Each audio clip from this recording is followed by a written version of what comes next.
Hello বন্ধুরা, সবাইকে স্বাগত আমার চ্যানেল পল্লবী পূজাস ভ্লগে। আর একটি সুন্দর ভ্লগ নিয়ে আমি তোমাদের কাছে এসেছি। তো চলো ভ্লগটা শুরু করা যাক। আমরা গেছিলাম আমার শ্বশুরমশাইয়ের গ্রামের বাড়ি উলাডাঙ্গা। গ্রামটি হচ্ছে খুব ছোট্ট একটি গ্রাম, কিন্তু খুব সুন্দর। গ্রাম মানেই তো জানো, খুব সুন্দর হয়, চারিদিকটা সবুজে হয় ঘেরা। আর এদের গ্রামটা রয়েছে পুরো চরের মাঝখানে, চারিদিকে জল আর মাঝখানে হচ্ছে ওদের গ্রামটা। আমার শ্বশুরমশাই অনেকদিন আগেই গ্রাম থেকে জিয়াগঞ্জে চলে এসেছিল। তো আমার বর যখন ক্লাস 2-এ পড়ে তখন ওরা চলে আসে জিয়াগঞ্জে। তো ওরা জিয়াগঞ্জে থাকে, আর এই গ্রামের বাড়িতে থাকেন হচ্ছে আমার কাকিমা আর কাকা শ্বশুর, আর তাদের ছেলে হচ্ছে বুবাই। এই যে দেখতে পাচ্ছ রিজুকে নিয়ে গ্রামের যে জমিটায় এসেছি আমরা, সেই জমিটা ওদেরই, বুবাইয়েরই। আর এই যে ছেলেটাকে দেখতে পাচ্ছ ও হচ্ছে আমার দেওর বুবাই, ওদের বাড়িতেই আমরা এসেছি। তো আমরা এসেছি 2 দিন হলো, আর এখানে এসে খুব ভালো লাগছে। আর আমার শ্বশুর মশাইয়ের আত্মীয় অনেকেই আছে এই গ্রামে। তো আমার শাশুড়ি মা, আমি, আমার মা, আমার ননদ আর আমাদের 3 ছেলে, সবাইকে নিয়ে আমরা এসেছি। আমার বর আসতে পারেনি কারণ ও বাড়িতে আছে। বাড়ি তো একা রেখে আসা যাবে না, তাই আমরা এই কজনই এসেছি। কাকিমা বরবারই বলে আসার জন্য। আমলিচুর টাইমে ওদের বাগানে অনেক আমলিচু হয়, কিন্তু সেই টাইমে আমাদের আর আসা হয় না, কারণ এই গরম, প্রচণ্ড গরম পড়ে সেই টাইমটাই, তো তার জন্য আর আসা হয় না ছেলেকে নিয়ে। বিয়ে হওয়ার পর আমি এই গ্রামে এসেছি মোট 2বার। দুইবারে আমি কাকিমার বাড়িতে থাকতে পারিনি, তার কারণ আমরা এসেছিলাম আর নেমন্তন্ন ছিল তখন, তার জন্যই আসা হয়েছিল গ্রামে 2বার। তখন যেই সময় গেছিলাম আমরা গ্রামে, সেই টাইমটা ছিল ঠান্ডার টাইম, শীত ছিল তখন, তবে হালকা শীত ছিল, ফেব্রুয়ারির ওই লাস্টের দিকে গেছিলাম। আর এতদিনে আমি ভিডিওটা তোমাদের কাছে এডিট করে দিচ্ছি। আমি তখন আসলে বুঝতে পারিনি আমি এই ভিডিওগুলো দিয়েও একটা ব্লগ তৈরি করব। তার জন্য আমি অনেক ছোট ছোট ক্লিপ নেওয়া হয়নি। যেমন কাকিমা আমাদের জন্য বাড়িতেই করেছিলেন ফুচকা, অসাধারণ হয়েছিল ফুচকাটা খেতে। বাড়িতে ফুচকা ভেজেছিলেন, আর বাড়িতে আলু, ওদের জমি থেকে আলু উঠেছিল। অনেক কথা বলা হয়ে গেল, চলো এবার এই জমির ব্যাপারেই বলি। আমরা এসেছিলাম যখন, তখন কাকু চাষ করেছিল শশা। তো শশাগুলো দেখালাম, দেখলেই কি সুন্দর লাগছে দেখতে। ফ্রেশ জিনিস দেখতে সবসময়তেই সুন্দর লাগে। আর সামনে থেকে আমি এই প্রথম দেখলাম শশার জমিতে লাগানো, খুব ভালো লাগলো দেখে। আর এই যে আরও কিছু জিনিস এখানে করেছে, লাগানো আছে, যেমন বেগুনের গাছ আছে এখানে, আর ধনে পাতার গাছ, কুমড়োর গাছ। এখানে দেখতে পাচ্ছ কুমড়োর জায়গাটা, এখানে কুমড়ো লাগানো আছে পুরোটাই। তো কুমড়ো হয়েছে, তবে বেশি বড় হয়নি, ছোট ছোটই হয়েছে। তো এখন এগুলো তোলা যাবে না, এগুলো আমি তোমাদেরকে দেখাচ্ছি, দেখো একদম ছোট ছোট। আর ওইদিকে রিজু নানান রঙের ছোট্ট ছোট্ট ঘাসের ফুলগুলো তুলতে ওর খুব ভালো লাগছে। আর দেখো কালার ফুলগুলো, যেমন হলুদ, ছোট ছোট বেগুনি কালারের ফুল, সেই ফুলগুলো ও তুলছে কাকুর সাথে। আর ওর খুব মজা হচ্ছে। ওর শরীরটা ছিল না ভালো, তার কারণ আমি যখনই গেছিলাম কাকিমার বাড়ি, যেদিনই গেছিলাম সেদিনই ওর জ্বর হয়ে গেছিলো। তো সেইভাবে ওর শরীরটা ভালো ছিল না, তাও ওকে নিয়ে এসেছিলাম গ্রামের জমিটা দেখানোর জন্য। ও দেখছে, এখানে খুব ভালো লাগছে, ওর খেলাও করছে তার জন্য। তো আমার বোনের বিয়ে ছিল, আমার পিসির মেয়ের, সেই বিয়ের পরে গেছিলাম, তার জন্যই আমার হাতে মেহেন্দি দেখতে পাচ্ছ তোমরা। আর এই যে ও এখানে খেলা করছে। তারপর চলে গেলাম বাড়ি, আর পুরোটা ঘুরলাম, চলো তোমাদেরকে দেখাই জমির চারি সাইডটা। আর এই যে দেখতে পাচ্ছ চারিদিকে, এইটা হচ্ছে নদী, এই নদীর মাঝখানেই এই গ্রামটা, চারিদিকে এরকম নদীটা রয়েছে, আর গ্রামটা রয়েছে মাঝখানে। খুব বড় না গ্রামটা, তবে খুব ছোটও বলবো না। অনেক রকমের গাছপালা এই গ্রামে দেখতে পাওয়া যায়, যেমন অনেক গাছ আছে কাকুর বাড়িতে, যেগুলো আয়ুর্বেদিক চিকিৎসার কাজে লাগে। বর্ষার টাইমে ওরা বলছিল যে বর্ষার টাইমে অনেকেই আসে ওদের বাড়ি থেকে, ওই গাছগুলো নিয়ে যায়, ওষুধ বানানোর কাজে লাগে সেই গাছগুলো। আর অনেক উপকার, যেমন গিলই বলে, গুলঞ্চ, সেই গুলঞ্চর গাছটিও এখানে আছে ওদের বাগানে। তার জন্য আমার মাও কিছুটা ডাল নিয়ে নিয়েছে, বাড়ি গিয়ে সেই গাছটি লাগিয়েছে। এখন অনেক দিন পর যেহেতু এই ভিডিওটা দিচ্ছি, গাছটি অনেক বড় হয়ে গেছে, আর মা 2-3 জায়গায় সেই গাছগুলো লাগিয়েছে। এই গাছগুলো খুবই কম দেখতে পাওয়া যায়, প্রায় দেখতে পাওয়া যায় না বললেই চলে।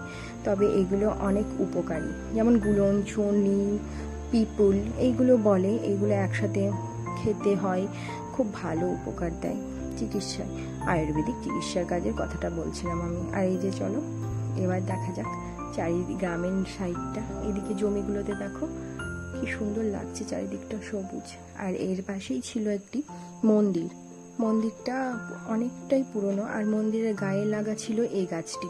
এই গাছটির ডালটা দেখো অনেকটা ঝুলে আছে, আর এই ডালের মধ্যে বিজুকে বলছি তুই একটু বস, তোর ভিডিওটা করি। দেখ দোলনার মতন পুরো, আর পুরো দুলছিল, আর ভয়ও পাচ্ছিল, তার জন্য বুবাইকে বলছে আমি নেমে পড়বো, আমার ভয় লাগছে।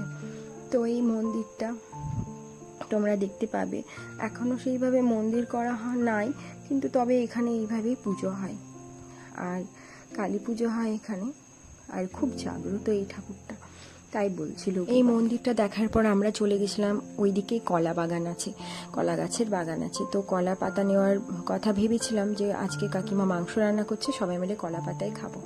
তো কলা গাছের পাতা দেখলাম না সেইভাবে খুব একটা ভালো ছিল, তবে বুবাই ওই জমির মধ্যে ঢুকে কিছু কিছু পাতা নিয়েছে।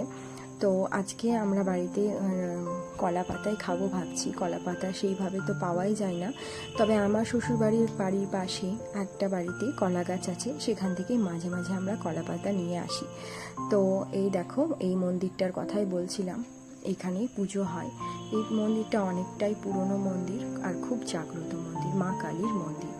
আর এই মন্দির দেখে আমরা ওই দিকে চলে গেলাম, এগিয়ে গেলাম। এবার চলো দেখাবো কাকিমাদের বাড়ির যে বাগানটা ওরা করেছে, যেখানে ওরা চাষ করেছে কিছু কিছু সবজি, যেমন এখানে দেখতে পাচ্ছ বাঁধাকপি লাগানো আছে আর গাজর লাগানো আছে। তো বাড়ি এসে কাকিমা বললো যে ফ্রেশ গাজর তোমরা নিয়ে যাও আর নিয়ে আসো কিছুটা। এখানে শশা নিয়ে এসেছিলাম, শশার সাথে আর স্যালাড করব ভেবেছিলাম, তার জন্য এখানে রিজুকে নিয়ে এসেছি গাজর নিব বলে। তো গাজরের গাছগুলো দেখো, দেখে মনে হচ্ছে ধনে পাতার মতন গাছগুলো, একই রকম দেখতে, তবে গাজরগুলো খেতে খুবই সুন্দর ছিল, অসাধারণ টেস্ট ছিল গাজরগুলো। ফ্রেশ জিনিসের স্বাদ আলাদাই হবে, আমরা তো ফ্রেশ কিছু পাই না, শহরের দিকে তো ফ্রেশ কিছু হয়ই না সেইভাবে।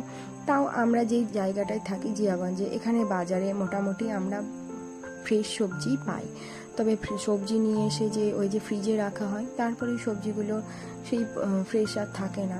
তো যেগুলো যেগুলো আমাদের জিয়াগঞ্জে থাকে আমরা মোটামুটি ভালোই সবজি পাই। আমার শাশুড়ি মায়ের বাবার বাড়ির ওখান থেকেও আমাদের বাড়িতে অনেক রকমের সবজি মামারা পাঠান, তো সেই সবজিগুলো খেতে খুব ভালো হয়। যেমন আমার মাসি শাশুড়িও রয়েছেন, ওদের বাড়িও গ্রামের দিকে, ওরা যখন বেগুন চাষ করে, শশা চাষ করে, তখন সেগুলো আমাদেরকে দিয়ে পাঠায়, অনেক আমও দিয়ে পাঠায়। আর কাকিমা এখানে বলছিল আমলিচুর টাইমে আসতে, কিন্তু আগেই বলেছি আমলিচুর টাইমে আমাদের আসা হয় না, তবে বুবাইয়ের হাত দিয়ে কাকু পাঠায় আমাদের বাড়িতে। তো এখানে চলে এসেছি, দেখো হয়ে গেছে গাজর তোলা, আমি ভিডিও করছিলাম রিজু, আর কিছু কিছু গাজর আমরা নিয়েও এসেছিলাম বাড়িতে। আর ওর হাতে দেখতে পাচ্ছ এই যে তেলের বোতলটা পেয়েছে, সেই যে নিয়েছে ওইভাবেই হাতে ধরে আছে। আর এই দেখো বাঁধাকপিগুলো কি সুন্দর লাগছে, ফুলগুলো এত সুন্দর হয়ে ফুটেছে, পাতাগুলো দেখতেই ভালো লাগছে। তো এইখান থেকে আমরা চলে গেলাম, ওই দিকে ছিল একটা গন্ধরাজ লেবুর গাছ। গন্ধরাজ লেবু এই গ্রামে সেইভাবে কেউ খেতে পছন্দ করে না কাকিমা বলে, কারণ জানি না কারণটা কেন, অনেকেই পছন্দ করে না, তবে আমাদের জিয়াগঞ্জের এই সাইডে সবাই খুব ভালোবাসে গন্ধরাজ লেবু, আর আমি তো ভীষণ ভীষণ ভালোবাসি গন্ধরাজ লেবু, আমি আমার বাবা। তাই কাকিমা এক ঝোলা পাঠিয়ে দেয়, যখনই ওদের হয় গাছে তখন পাঠিয়ে দেয়, আমাদেরকে পাঠায়, কিছুটা বাজারে বিক্রি করে দেয়। তো এইভাবে চলে। আর এই দেখো ওরা দুই ভাই মিলে এখানে খেলা করছে, ওখান থেকে এসে এখানে খেলা করছে দুই ভাই মিলে। ওটা হচ্ছে আমার ননদের ছেলে, ওরা দুই ভাই 9 মাসের ছোট বড়, তার জন্য ওদের মধ্যে খুব মিল। এই দেখো চোখে লেগে গেছে, দেখছো কি করব ছেলেটাকে নিয়ে, এই যে ডালপালা নিয়ে খেলছে, বলছে মা আমি ব্যায়াম করছি। বদমাস তো কম নয়, দুই ভাই মিলে একসাথে বদমাশি করছে। তারপর ওদের এখানে খুব ভালো লাগছে। আচ্ছা আর একটা কথা বলি, এখানে যে তোমরা সবজা বলো না, যেই তুলসীটা হয় না, বন তুলসী বলে এখানে, ওটা সবজা সিডস বলে না, যেমন চিয়া সিডস হয় তেমনি সবজা সিডস হয়, এদের বাড়িতে সেই গাছটাও আছে। একদম পুরো চিয়া সিডের মতো। তবে এটাকে এখানে গ্রামে বলে সবাই বন তুলসী। সেই গাছটা আমি তোমাদেরকে এখনও দেখাতে পারলাম না, তার কারণ আমি সেই ভিডিওটা করিনি। আমি যখন প্রেগনেন্ট হই তার কিছুদিন আগেও আমি আমার শ্বশুরমশাইকে বলেছিলাম যে বাবা এই জিনিসটা কি, সবাই খুব খাচ্ছে অনলাইন। তখন আমার শ্বশুরমশাই বলেছিলেন যে এটা তো বন তুলসী। তখন আমি বুঝতে পারিনি জিনিসটা। তারপর এখানে এসে যখন বুবাই আমাকে দেখালো যে দেখো বৌদি এইভাবে এই তুলসীর যেমন হয় মঞ্জুরিগুলো, ওদের ওই রকম ধরনেরই মঞ্জুরি, ওখান থেকে এই বীজগুলো, ছোটো ছোটো বীজগুলো বেরোয় সব যা দিয়ে ওগুলোকে জলের মধ্যে ভিজিয়ে রাখলে পুরো চিয়া সিডের মতনই হয়। খুবই ভালো, উপকারী। ওই গাছটাও এদের এখানে আছে, আর এত সুন্দর সেন্ট, অসাধারণ গন্ধ ওটার। তো যাই হোক, এখানে এই যে গাছে ওদের বাড়িতে আম গাছ, লিচু গাছ আছে। ওখানে মায়ের সাথে এখানে কিছুটা ক্রাইমও খেলা করছিল, তারপরে আমরা চলে গেছিলাম। তারপরে এই দেখো দুই ভাই মিলে মাটি নিয়ে খেলছে। আমরা কিছু বলছিলাম না, তার কারণ ওরা তো মাটি নিয়ে সেইভাবে খেলতে পারে না, তো দুই ভাই খেলছে দেখেই খুব ভালো লাগছে। এইভাবেই ওরা দুই ভাই একসাথে থাকুক। এখন তো আর একটা হয়েছে ছোট্ট পুচকু, আমার ননদেরই ছোট ছেলে, ওর নাম হচ্ছে রূপ। তোমরা তো দেখেইছো ওর ভিডিও এর আগে। ওর অন্নপ্রাশনের ভিডিওটা আমি দেওয়া আছে, নুন ভাতের ভিডিওটাও আমার প্রোফাইলে দেওয়া আছে। তোমাদের যদি ভালো লাগে তো তোমরা দেখে আসতে পারো ভিডিওটা।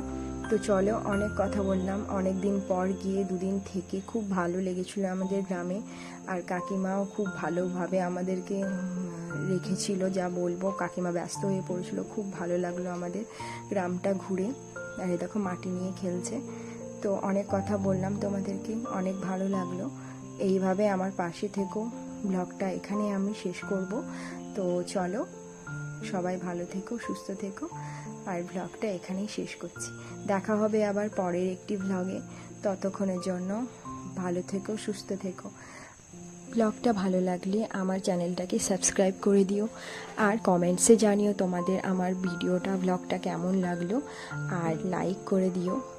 আর এইভাবে আমার পাশে থেকো। তো সবাই ভালো থেকো, সুস্থ থেকো, আর সাবধানে থেকো।